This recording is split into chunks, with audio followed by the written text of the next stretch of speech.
आइए सुनते हैं खुशवंत सिंह जी की कहानी लाल टाई। दीवार में बनी अंगीठी के ऊपर की कॉर्निस पर कोहनियाँ टेके चिश्ती आराम से खड़ा था। उसने अपने पैर दोनों तरफ फैला रखे थे और नीचे से उठकर आ रही गर्मी से अपनी पीठ सेक रहा था। हमें उसकी टांगों से बनी वी के भीतर जलती आग दिखाई दे रही थी। हमारे यहाँ कोई महत्व नहीं था, केवल चिश्ती ही यहाँ सब कुछ था। वे खूब खा पी चुका था और मीठी बातें कर रहा था। हम उसके इर्द गिर्द घेरा बनाए खड़े थे, कुछ प्रशंसा करते, कुछ मजाक उड़ाते और कुछ ईर्ष्या से जलते हुए।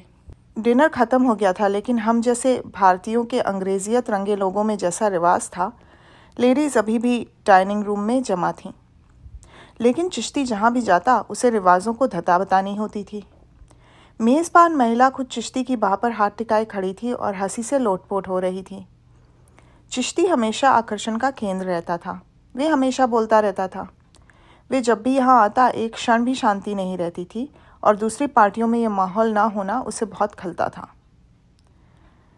जैसे ही ज़रा सी शांति होती, चिश्ती की आवाज़ सुनाई देने लगती। मैं बताऊँ उस दिन मेरे साथ क्या हुआ, या आपने मेरा ये एकदम नया मजाक सुना? आज कोर्ट में एक मज़ेदार मामला पेश आया। मेज़बान महिला ने चारों ओर देखते हुए कहा, आपने चिश्ती की शादी की परिभाषा सुनी है? मेज़बान महिला ने चिश्ती को अपनी दोनों बाहों में घेर रखा था और उससे जिद कर रही थी कि इसे बताए। चिश्ती एहसान सा करता हुआ मुस्कुराया और कहने लगा, हाँ, ये सचमुच मज़ेदार है, बहुत ही मज़ेदार। अच्छा, देखता हूँ। हाँ, याद आया, शादी च्युइंगम की तरह है, शुरू में मीठी, अंत में चिपचिपी। हा। चिश्ती अपने मजाकों पर खुद ही सबसे पहले हंसता था। उसकी हंसी में साथ देने के लिए स्त्रियां भी ज़ोर ज़ोर से हंसना शुरू कर देती थीं। कुछ पुरुष मुस्कुराते, बाकी चुप बैठे रहते। चिश्ती पुरुषों की प्रतिक्रिया पर ध्यान ही नहीं देता था। ये सब स्त्रियों में उसकी लोकप्रियता से जलते भुनते रहते थे। उसके ज़्यादातर साथी गंजे, मोटे और सुस्त पड़ गए थे। चिश्ती हमेशा हंसता खेलता रहता था। उसने निरंतर कसरत करते रहकर अपने शरीर को बनाए रखा था। अब वे 40 का था, लेकिन जब वे 18 का था, एक औरत ने उसे देखकर कहा था, किसी ग्रीक देवता की तरह नजर आता है।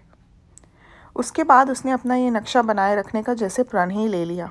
30 का होने पर उसे ये लड़ाई हारती हुई दिखाई दी।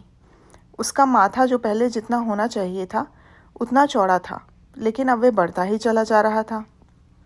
उसके चौड़े सीने के नीचे अब पेट बढ़ता दिखाई देने लगा था और पहले का सपाट पेट भी फूलने लगा था, जिसे अपनी जगह रखने के लिए चिश्ती पेट की पेटी कसकर बांधने लगा था।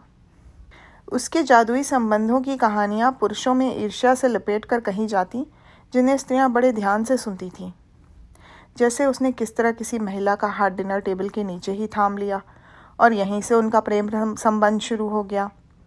और उसने किस तरह पैसे वालों की बीवियों, अफसरों की बीवियों, क्लर्कों की बीवियों, बूढ़ी औरतों, जवान लड़कियों, कॉलेज की और स्कूल की लड़कियों को भी फंसाया था और उनके साथ ऐश किया था।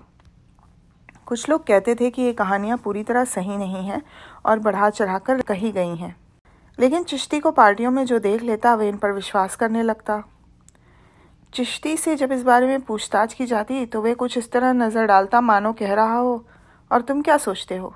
हाँ, इस बात में सच्चाई ज़रूर थी कि और लोग जिन चीज़ों की कल्पना करते हैं वे सब उसे प्राप्त थीं। इस कारण भी वे उसे पसंद नहीं करते थे। महिलाएं डाइनिंग रूम से धीरे धीरे निकलीं और पुरुष कॉफ़ी पीने बैठ गए। चिश्ती अब भी आग की तरफ पीठ करके खड़ा लोगों को देख रहा था। मैं आपको उस कहानी के बारे में बताऊं जो मैंने अपने पिछले टूर में ही अनुभव की है। एकदम अविश्वसनीय।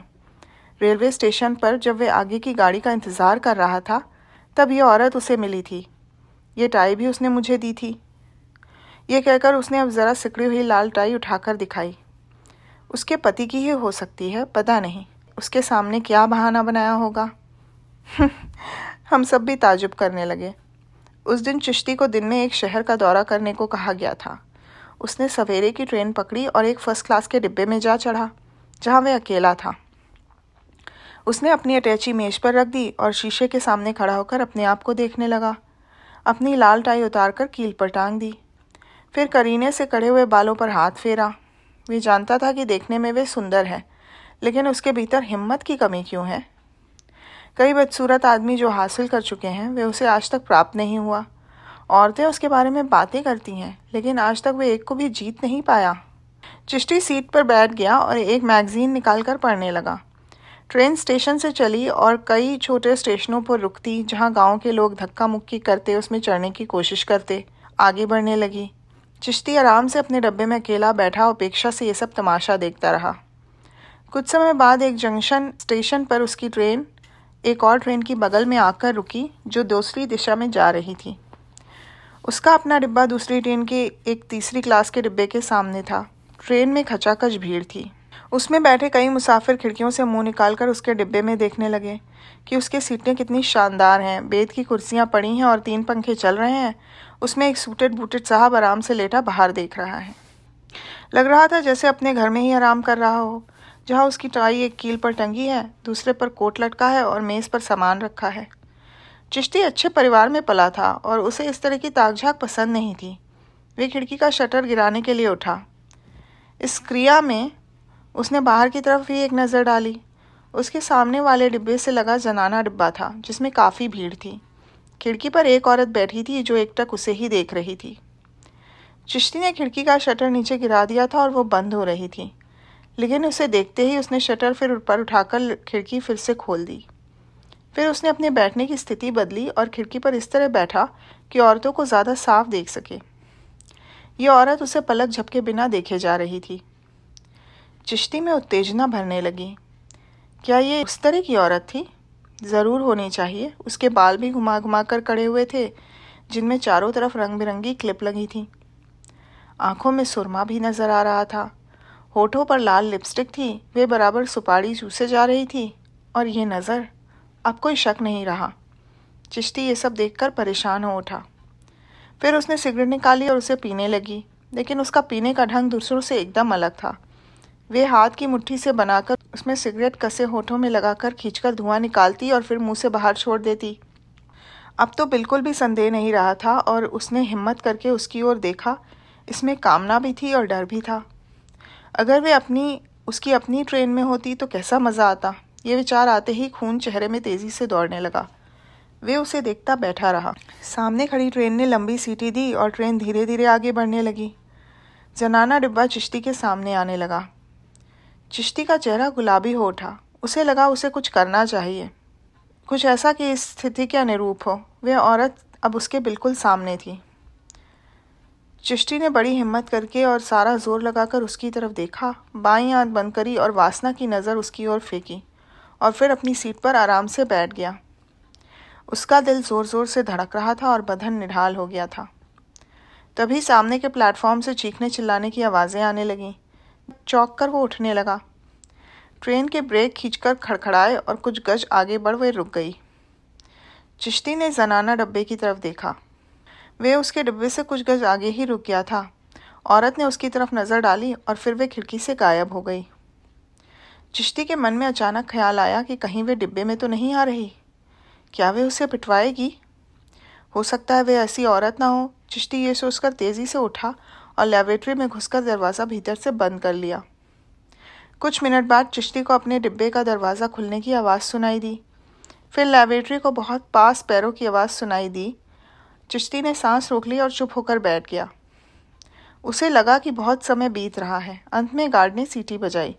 चिश्ती को लोगों के बाहर निकलने और दरवाज़ा बंद किए जाने की आवाज़ें सुनाई दी। एक और सीटी बजी। ये इंजन की थी और ट्रेन ने चलना शुरू किया। चिश्ती कमोड की सीट से उठा और लेबोरेटरी का दरवाज़ा ज़रा सा खोलकर उसने बाहर झाँका। डिब्बे में कोई नहीं था। उसका कोट और अटैची गायब थे। कोई औरत उसका पर्स उसमें रखी चीज़ों के साथ उठा ले गई थी। उसकी टाई अभी भी कील पर लटकी थी, पर उसका निचला छोर गीला सा था, जैसे किसी ने मुंह में डालकर उसे चूसा हो। जो भी हो, उसे देखकर चिश्ती को धीरज बंधा। पैंट की जेब में हाथ डाले डाले चिश्ती ने कहा, वे मेरे लिए ये टाई निशानी छोड़ गई थी। फिर बोला, अब चलिए महिलाओं के साथ हो लें। तो ये थी कहानी चिश्ती, जिसे लिखा था खुशवंत सिंह जी ने। सुनने के लिए धन्यवाद।